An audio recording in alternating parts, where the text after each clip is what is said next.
સોમનાથ સ્વાભિમાન પર્વ એ પ્રકારનો એક આખો કાર્યક્રમ ઉજવાઈ રહ્યો છે ત્યારે લોકોમાં અનન્ય ભક્તિભાવ ઉમટી રહ્યો છે, સ્વાભાવિક છે। સોમનાથ મહાદેવ કે જે આપણા તમામ જ્યોતિર્લિંગોમાં પ્રથમ નામ લેવાય છે, એ સોમનાથ મંદિરને જે એની ઉપર હુમલા થયા એ ઘટનાને 1000 વર્ષ થયા છે અને આપણી આસ્થાનું પ્રતીક માટે હજારો લાખો લોકોએ ત્યાં શહીદી વહોરી હતી। એ 1000 વર્ષ પૂર્ણ થાય છે અને આસ્થાનું પ્રતીક આજે 1000 વર્ષથી અડીખમ ઊભું છે અને આપણી આસ્થા પણ દિવસે ને દિવસે વધતી જાય છે એવો માહોલ છે। ત્યારે 4 દિવસ સુધી 7, 8, 9 ને 10 4 દિવસ સુધી રોજ રાજકોટથી અને તમામ મહાનગરોમાંથી સ્પેશિયલ ટ્રેનનું આયોજન કરી અને ભક્તો સોમનાથ મંદિરે જશે। ત્યાં ઓમ નમઃ શિવાય જે આપણો પંચાક્ષર મંત્ર છે એનું પઠન થશે। સતત સળંગ 72 કલાક સુધી આ મંત્ર જાપ થવાના છે અને ત્યાં આપણા યશસ્વી વડાપ્રધાન કે જે સોમનાથ દાદા પ્રત્યે અખૂટ શ્રદ્ધા ધરાવે છે, આદરણીય નરેન્દ્રભાઈ મોદી સાહેબ પણ ત્યાં આવવાના છે, ત્યાં રોકાવાના છે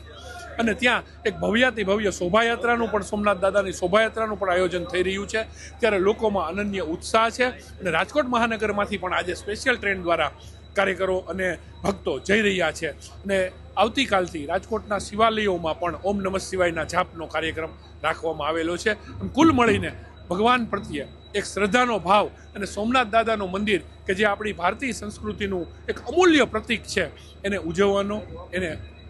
એના વધામણા કરવાનો આ એક અવસર છે અને કાર્યકર્તાઓમાં અને લોકોમાં ખૂબ ઉત્સાહભેર આ ભક્તિભાવમાં લીન થઈ અને અત્યારે સ્પેશિયલ ટ્રેન જઈ રહી છે। સરસ મજાની ટૂર અહીંયા રાજકોટથી રાજકોટ થઈ છે અને સવારે સોમનાથ વેરાવળ સોમનાથ મહાદેવના સાનિધ્યની અંદર અમે બધાય સર્વ ભાઈઓ તથા બહેનો સાથે મળી રાજકોટથી ડાયરેક્ટ દ્વારકા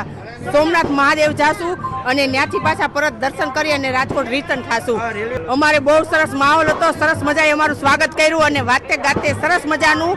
અહીંયા આખી ટ્રેનનું સ્વાગત કરી અને અમારા ભાઈઓ તથા બહેનોને બધાને સાથે મળીને લઈ ગયા। અમારામાં ઉત્સાહ તો ખૂબ જ સરસ છે કારણ કે બોલબાલા ટ્રસ્ટ અને હેમુભાઈ પરમાર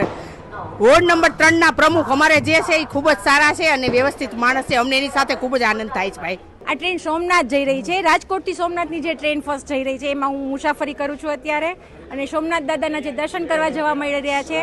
એનાથી અમને બધાને ખૂબ જ આનંદ થઈ રહ્યો છે અને એક અદ્ભુત ફિલિંગ મળી રહી છે કારણ કે એક સાથે ઘણા બધા લોકો ધજાના અને મહાદેવના દર્શન કરવાના છે।